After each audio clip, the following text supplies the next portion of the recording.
उम्मत की मुहसिना सैयदा खदीजतुल कुबरा रज़ी अल्लाह अन्हा हैं। उनकी उम्मत पर बड़े एहसानात हैं। चुनाचे जब नबी अलैहिस्सलाम का उनसे निकाह हुआ तो उन्होंने अपना पूरा माल नबी अलैहिस्सलाम की खिदमत में पेश कर दिया। नबी अलैहिस्सलाम निकाह से पहले मदीना के फ़ुक़रा में समझे जाते थे जिनके पास पैसों की कमी होती, लेकिन निकाह के बाद मदीना के उमरा में शामिल हो गए। अल्लाह ने वो सब माल दीन की खातिर खर्च करवा दिया। चुनाचे नबी अलैहिस्सलाम गार हिरा में तशरीफ़ ले जाते थे। एक दिन आप सल्लल्लाहु अलैहि वसल्लम पर वही उतरी। आप सल्लल्लाहु अलैहि वसल्लम ने जिब्राइल अलैहिस्सलाम को असली शक्ल में देखा। उनके 600 पर्दे। हदीस का मफ़हूम है कि एक पर को फैलाएं तो वो मशरिक़ ढाँप लेता है, दूसरे को फैलाएं तो वो मगरिब को ढाँप लेता है। इतना बड़ा उनका कद है कि वो पूरे आसमान को ढाँप लेते हैं। चेहरा उनका सूरज से ज़्यादा रोशन है और इतनी ज़्यादा बर्क़ रफ्तारी है कि अगर बारिश का कतरा ज़मीन से एक बालिश ऊंचा हो, इससे पहले कि वो कतरा ज़मीन पर गिरे जिब्राइल अलैहिस्सलाम सिदरतुल मुंतहा से ज़मीन पर आकर फिर वापस जा सकते हैं। अल्लाह ने इतनी तेज़ी रफ्तारी अता फरमाई है। अब इतने बड़े फरिश्ते को आपने पहली मर्तबा असली हालत में जब देखा तो आप सल्लल्लाहु अलैहि वसल्लम पर एक खौफ सी कैफियत तारी हो गई। चुनाचे आप घर आए। बुखारी शरीफ की रिवायत है, आप सल्लल्लाहु अलैहि वसल्लम ने फरमाया, ज़म्मिलूनी ज़म्मिलूनी, मुझे कंबल उड़ा दो, कंबल उड़ा दो। चुनाचे बीबी खदीजतुल कुबरा ने फ़ौरन कंबल उड़ा दिया और आप लेट गए। आप अलैहिस्सलाम ने फरमाया, लक़द खशीतु अला नफ्सी, मुझे डर है कहीं मेरी जान न निकल जाए। पूछा, ए मेरे आका क्या हुआ? आप सल्लल्लाहु अलैहि वसल्लम ने पूरा वाक़या सुनाया। कोई आज की औरत होती तो रोने पीटने बैठ जाती। मेरे खाविन पे असर हो गया, मेरे खाविन ने जिन देख लिया, मेरे खाविन पे किसी ने कुछ कर डाला, मेरी ज़िंदगी का क्या बनेगा।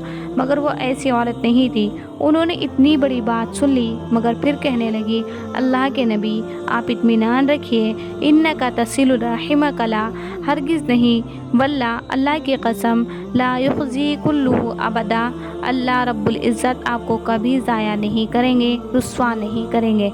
इन्नका तसिलु रहीम, आप तो सिला रहमी करने वाले हैं। व तक्सीबुल मादूम, जिसके पास कुछ नहीं होता उसको कमा कर देने वाले हैं।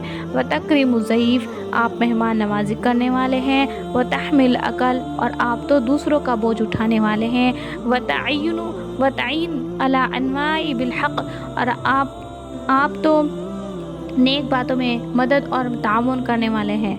चुनाचे इन अल्फाज से नबी अलैहिस्सलाम को तसल्ली दी। आज कौन बीवी है जिसका खाविन परेशान हो और वो खाविन के अच्छे सिफात गिनवा कर कहे कि आपका अंदर ये अच्छी बातें हैं, अल्लाह आपकी मदद करेंगे।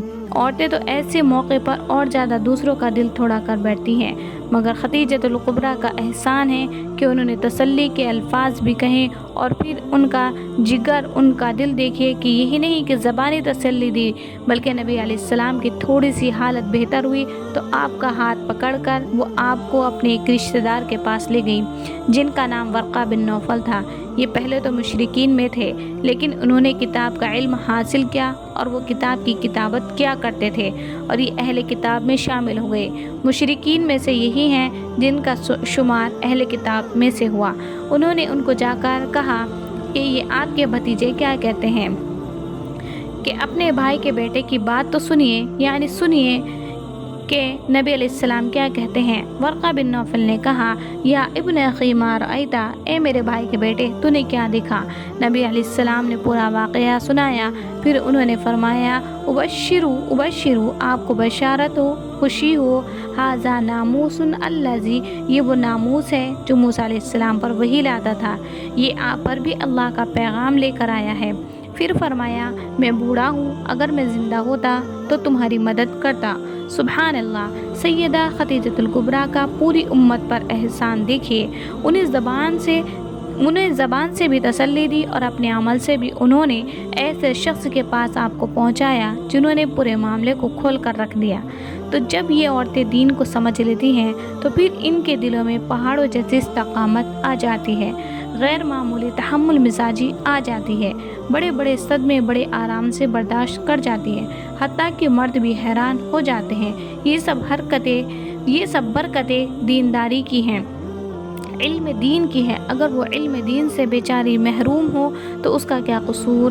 پھر تو یہ تھوڑی دلی ہوتی ہے، بیچاری چھوٹی چھوٹی مکڑیوں سے ڈر جاتی ہے، اور کبھی کبھی تو صرف دروازہ کھٹک جائے آندھی سے تب بھی ڈر پڑتی ہے۔ ان کا دل اتنا چھوٹا ہوتا ہے، اس لیے ان کو دین کا علم سیکھنا اور دیندار بنانا انتہائی ضروری ہے۔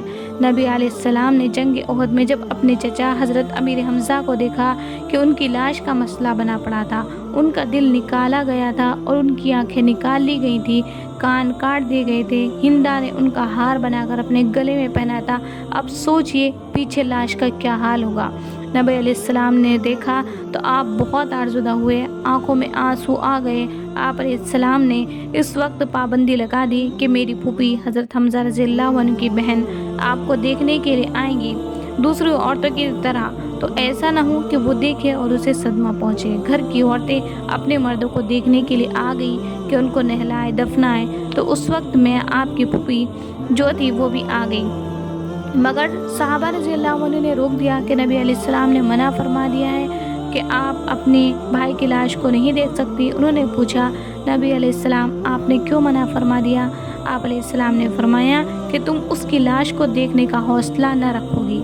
پوچھنے لگی، اے اللہ کے نبی، میں اپنے بھائی کی لاش پر رونے کے لیے نہیں آئی، میں تو اپنے بھائی کو مبارکباد دینے کے لیے آئی ہوں۔ جب نبی نے یہ الفاظ سنے، فرمایا، اچھا پھر تمہیں دیکھنے کی اجازت ہے۔ سوچئے کتنا بڑا دل کر لیا کہ میں تو اپنے بھائی کو مبارکباد دینے کے لیے آئی ہوں۔ تو یہ صبر و تحمل ان عورتوں میں آ جاتا ہے، یہ نہیں کہ پہلے زمانے کی عورتوں میں تھا، آج بھی جو دیندار عورتیں ہیں ان کے دلوں میں ایسی استقامت ہوتی ہے۔